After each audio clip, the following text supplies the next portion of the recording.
भले ही अंतरिम जमानत दी हो, पर अंतरिम जमानत देते वक्त भी एक मैसेज है कि उनके खिलाफ ईडी पे कुछ मसाला नहीं था। इसमें आग में घी का काम किया अरविंद केजरीवाल जी की गिरफ्तारी ने। अरविंद केजरीवाल जी ने बहुत कुछ काम किया है। जनता अब सवाल पूछती है, जवाब पूछना चाहती है कि तुमने किया क्या है। हम गरीब हैं और हमारा देश प्रगति कर रहा है, पता नहीं कौन सी प्रगति कर रहा है। देश से लोग नहीं होते, लोगों से देश होता है। लोग अगर अमीर होंगे तो देश अमीर होगा, लोग अगर गरीब होंगे तो देश गरीब होगा, लोग अगर भूखे हैं तो देश भूखा है। तो लोगों को अपने लिए वोट डालना है और मुझे उम्मीद है कि इंडिया गठबंधन जरूर जीतेगा। दिल्ली के मुख्यमंत्री अरविंद केजरीवाल की 51 दिनों के बाद बेल मिल गई है और ऐसे में दिल्ली की राजनीति गर्मा चुकी है। हमारे साथ खास बातचीत करने के लिए मौजूद है कस्तूरबा नगर के आम आदमी पार्टी से विधायक मदन लाल जी। मदन लाल जी, बहुत स्वागत है आपका पंजाब केसरी में। धन्यवाद। अरविंद केजरीवाल जी की बेल मिल गई है, अब क्या लगता है कि दिल्ली की राजनीति गर्मा चुकी है, तो किस और ये राजनीति की हवा जाने वाली है? देखिए, इलेक्शन जब प्रोनाउंस हुए थे उसी दिन से लोगों ने अपना मन बना रखा था कि वो अरविंद केजरीवाल जी को दिल्ली की पूरी 7 सीटें देंगे, क्योंकि दिल्ली में जिस तरीके से अरविंद केजरीवाल जी ने विकास के काम किए हैं, भूतो न भविष्यते, न मोदी जी ने न इससे पहले किसी और सरकार ने आज दिन तक कोई ऐसे लोगों के वेलफेयर के लिए काम किए हैं। अगर हम मोदी जी का कार्यकाल पिछले 10 साल का देखें तो केवल झूठे वायदों के अलावा दिल्ली के लिए विकास के नाम पर कुछ नहीं किया गया है। यही कारण था कि लोग बीजेपी से हताश हो चुके थे। फिर एक बार ऐसा आया कि एक गठबंधन तैयार हुआ और इंडिया अलायंस शुरू हुआ, तो फिर लोगों को और ज़्यादा उम्मीदें होने लगी। अब आज के दिन चूंकि 7 सीटों पर इलेक्शन लड़ा जा रहा है, 3 पर कांग्रेस है, 4 पर आम आदमी पार्टी है, तो इलेक्शन और ज़्यादा लोगों में जागरूकता पैदा करने लगा और ज़्यादा जोश पैदा करने लगा और इसमें आग में घी का काम किया अरविंद केजरीवाल जी की गिरफ्तारी ने। लोगों ने तब उसके बाद मन बनाना शुरू कर दिया कि ये बहुत बड़ी ज़्यादती है, क्योंकि सब लोग ये मानते हैं कि अरविंद जी जैसा ईमानदार आदमी, जिन्होंने दिल्ली के लोगों के भलाई के लिए कितने बढ़िया काम किए, जिसका वर्णन करने की जरूरत नहीं है। दिल्ली में हर आदमी महसूस करता है कि पूरे देश में ऐसी कोई भी एक स्कीम नहीं है जैसी दिल्ली में दर्जनों स्कीम्स हैं। तो लोगों ने बहुत ज़्यादा अपना मन बना रखा है और अब तक ही अरविंद केजरीवाल जी को सुप्रीम कोर्ट ने भी भले ही अंतरिम जमानत दी हो, पर अंतरिम जमानत देते वक्त भी एक मैसेज है कि उनके खिलाफ ईडी पे कुछ मसाला नहीं था, उनके खिलाफ कुछ भी एलिगेशंस नहीं थी। अगर एलिगेशंस होती तो वो भी अभी जेल में होते, क्योंकि अभी मनीष सिसोदिया जी को जेल में अभी बेल नहीं मिली है। संजय सिंह जी के मामले में भी ये हुआ था। ईडी ने खुद ही कह दिया कि हाँ, हमारे पास इनके लिए पर्याप्त अभी सबूत नहीं है। ऐसे ही अरविंद केजरीवाल जी के ज़माने में भी हुआ है। बार बार माननीय सुप्रीम कोर्ट के कहने के बाद भी ईडी कुछ ऐसा मटेरियल नहीं दिखा पाई जिससे लगे कि अरविंद केजरीवाल जी का इस मामले में कोई भी लेना देना है। न मनी ट्रेल है, न कोई ऐसा गवाह है जो ये कह दे कि मैंने सीएम साहब को, अरविंद केजरीवाल जी को कोई पैसा दिया है, या कोई ऐसा गवाह हो जो कह दे कि इन्होंने मुझे पैसे दिए और मैंने इसको इस्तेमाल किया। लिहाजा कोर्ट ने बहुत कुछ सोच समझकर उनको, और ये मानते हुए कि उनकी अरेस्ट बड़े अनटाइमली थी। अब चूंकि अरविंद जी बाहर आ गए तो लगता है कि लोगों में और बहुत जोश है, और ये जोश देखने को मिला जब परसों उनको जमानत मिली।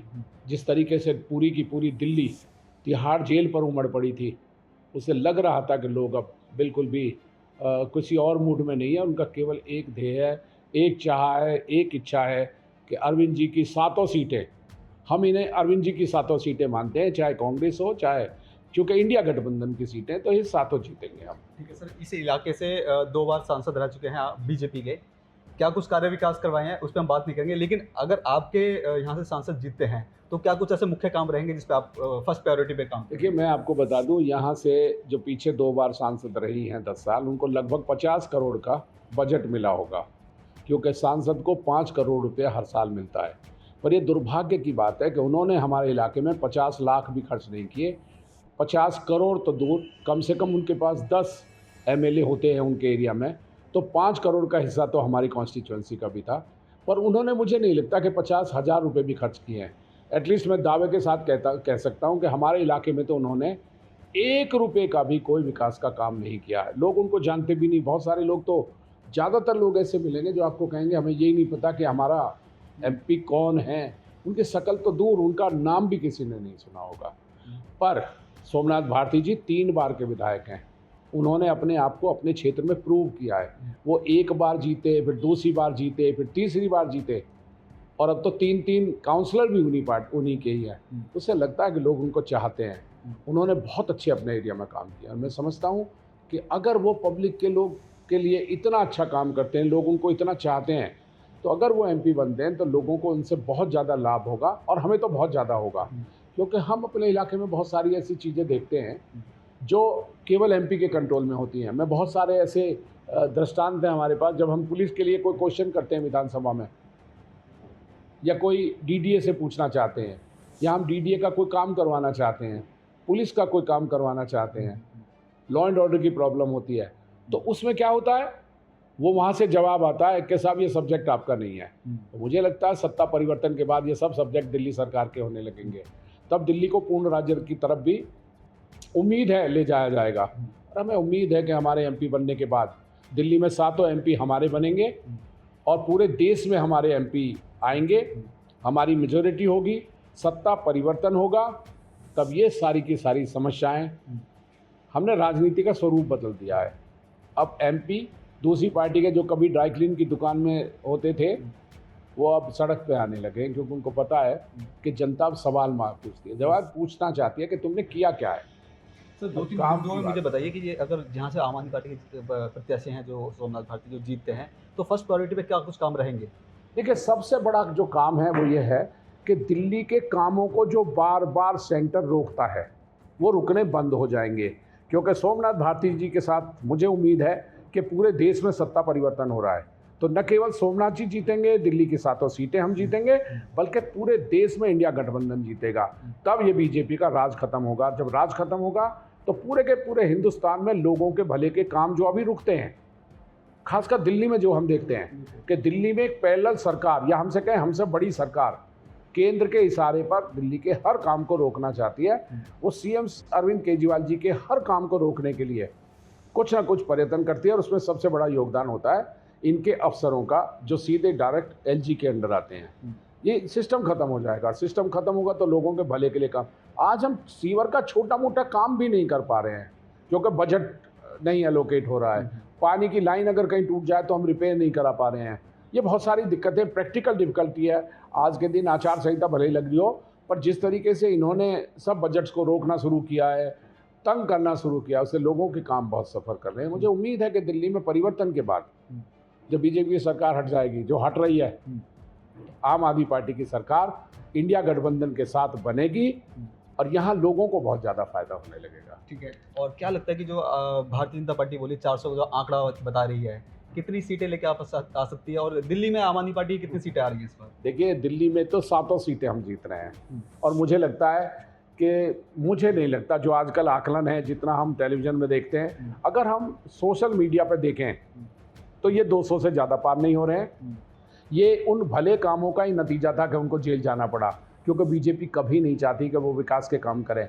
क्योंकि बीजेपी अच्छे स्कूल अपने और राज्यों में नहीं बना सकती, अच्छी चिकित्सा नहीं दे सकती, होम डिलीवरी नहीं दे सकती, महिलाओं को बस की यात्रा नहीं दे सकती, फरिश्ते योजना नहीं कर सकती, जो और फायदा, और खासकर ये जो 1000 रुपये की स्कीम है, दिल्ली सरकार ने, माननीय केजरीवाल जी ने पिछले बजट में 2000 करोड़ रुपए का प्रोविज़न किया है उन सभी बहन बेटियों के लिए जो 18 साल से बड़ी हैं, कि उनको 1000 रुपये हर महीने पेंशन दी जाए।